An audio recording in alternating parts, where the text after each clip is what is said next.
불이 활활 타오르다가 꺼지면 그 불은 대체 어디로 사라지는 걸까요? 오늘은 이 아주 오래된 미스터리를 함께 추적해보면서 화학이 대체 뭔지 그 본질을 한번 들여다보겠습니다. 자, 모든 것의 시작은요, 아주 오랫동안, 정말 수세기 동안 사람들이 궁금해했던 아주 기본적인 질문 하나였습니다. 아니, 불이 뭐고, 나무가 타서 재가 되는 건 또 뭘까? 이게 뭐 그리 대단한 질문이냐 싶으시죠? 근데 놀랍게도 바로 이 단순해 보이는 질문에서 과학 역사상 아주 중요한 위대한 이론 하나가 탄생하게 됩니다. 때는 17세기, 18세기로 거슬러 올라가는데요. 당시 과학자들이 정말 그럴듯한 아주 멋진 아이디어를 하나 내놓습니다. 뭐냐면 모든 타는 물질 안에는 플로지스톤이라는 불의 원소가 숨어 있다는 거였죠. 이게 플로지스톤 이론인데요. 들어보면 되게 직관적이에요. 왜냐하면 가만히 생각해 보세요. 나무가 활활 탈 때 보면 진짜로 그 안에서 뭔가가 막 빠져나가는 것처럼 보이잖아요. 딱 그거죠. 자, 그런데요. 과학에서는 아무리 그럴듯한 이론이라도 그걸로 끝이 아니죠. 반드시 이게 진짜 맞나? 하고 검증을 해야 하거든요. 바로 이 검증 과정에서 아주 흥미진진한 실험들이 등장하기 시작합니다. 그 당시 과학자들이 뭘 발견했냐면요. 이런 거예요. 밀폐된 병 안에 촛불을 켜두면 얼마 안 가서 스르르 꺼져버리는 거예요. 그리고 똑같은 병에 쥐를 넣으면 쥐가 숨을 못 쉬고 죽어버리는 거죠. 좀 이상하죠?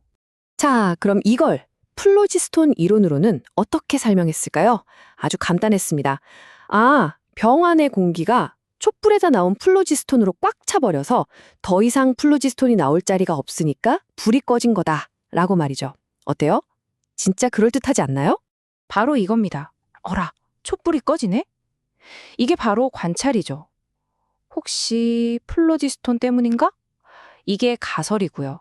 그럼 식물을 넣어볼까? 이게 바로 실험입니다. 관찰, 가설, 실험. 이게 바로 과학을 과학답게 만드는 과학적 방법의 가장 중요한 핵심입니다. 자, 이렇게 미스터리는 점점 깊어만 가는데 영국의 화학자 조지프 프리스틀리가 정말 우연히 아주 결정적인 단서를 딱 발견하게 됩니다. 그는 그냥 붉은색 가루, 그러니까 산화수은이라는 걸 가열하고 있었을 뿐인데요. 거기서 아주 특이한 기체가 나오는 걸 발견한 거예요. 이때까지만 해도 프리스틀리 본인은 몰랐겠지만 사실 그는 이 거대한 미스테리의 문을 열어젖힐 열쇠를 손에 쥐게 된 겁니다. 프리스틀리는 이 기체를 플로시스톤이 빠져나간 공기라는 뜻에서 탈플로지스톤 공기라고 불렀어요. 근데 이 공기가 정말 신기했던 게 뭐냐면요. 불꽃을 갖다 대니까 훨씬 더 활활, 더 밝게 타오르는 거예요. 심지어 쥐를 이 공기 안에 넣어봤더니 쥐가 막 엄청나게 활발하게 움직이는 거죠. 그러니까 플로지스톤으로 가득 찼다고 생각했던 그 공기랑은 완전 정반대의 성질을 가진 슈퍼 공기를 발견한 셈이죠. 자, 그리고 프리스틀리는 이 신기한 발견을 프랑스에 있던 동료 과학자 앙투안 라부아지에게 편지로 알려줍니다. 그리고 바로 이 순간 라부아지에는 프리스틀리가 찾아낸 이 퍼즐 조각들을 받아들고 머릿속에서 완전히 새로운 그림을 그리기 시작합니다. 자, 여기 보이는 이 세 사람이 바로 그 주인공들입니다.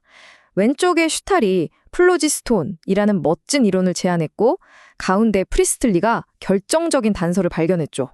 그리고 마침내 오른쪽의 라부아지에가 이 모든 걸 꿰뚫는 해석을 내놓으면서 연소의 비밀을 풀어냅니다. 라부아지에의 비장의 무기는 바로 정밀한 측정이었습니다. 그는 아주 꼼꼼하게 저울로 무게를 재는 실험을 반복했어요. 그리고 마침내 증명해냈죠.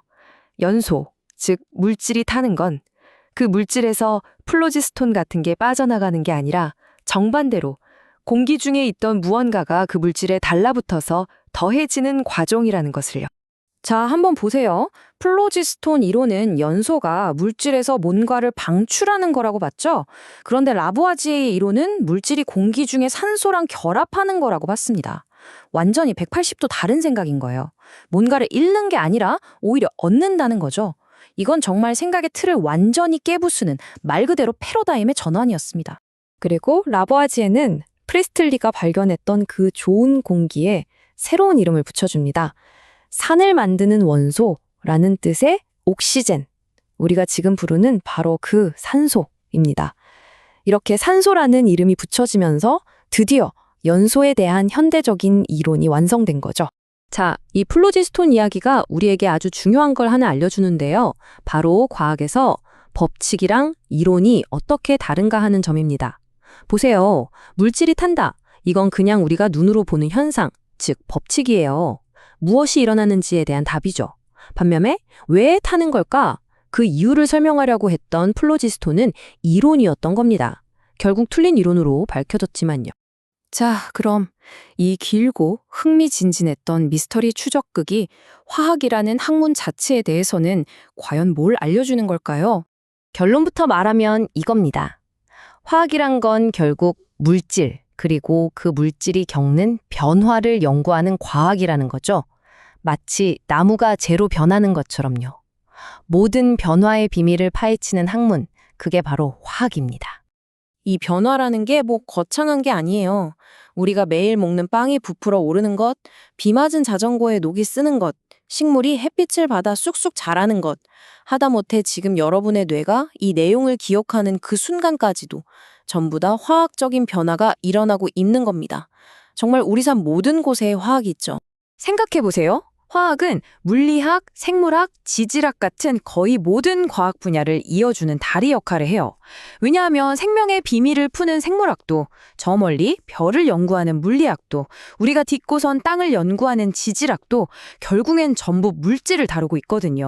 바로 그래서 화학을 종종 중심 과학, Central Science라고 부르는 겁니다. 모든 과학의 한가운데에 떡 버티고 서 있는 거죠. 자, 오늘 우리가 살펴본 이 플로지스톤 이야기는 마지막으로 우리에게 아주 중요한 질문 하나를 던져줍니다. 어쩌면 지금 우리가 철석같이 믿고 있는 과학적인 진리 중에서도 먼 훗날 사람들이 보기엔 오늘날의 플로지스톤처럼 여겨질 것이 있지 않을까요? 과학은 완성된 정답이 아니라 끊임없이 질문하고 수정해 나가는 과정이라는 것, 바로 이게 우리가 이 오래된 미스터리에서 얻을 수 있는 가장 큰 교훈일 겁니다.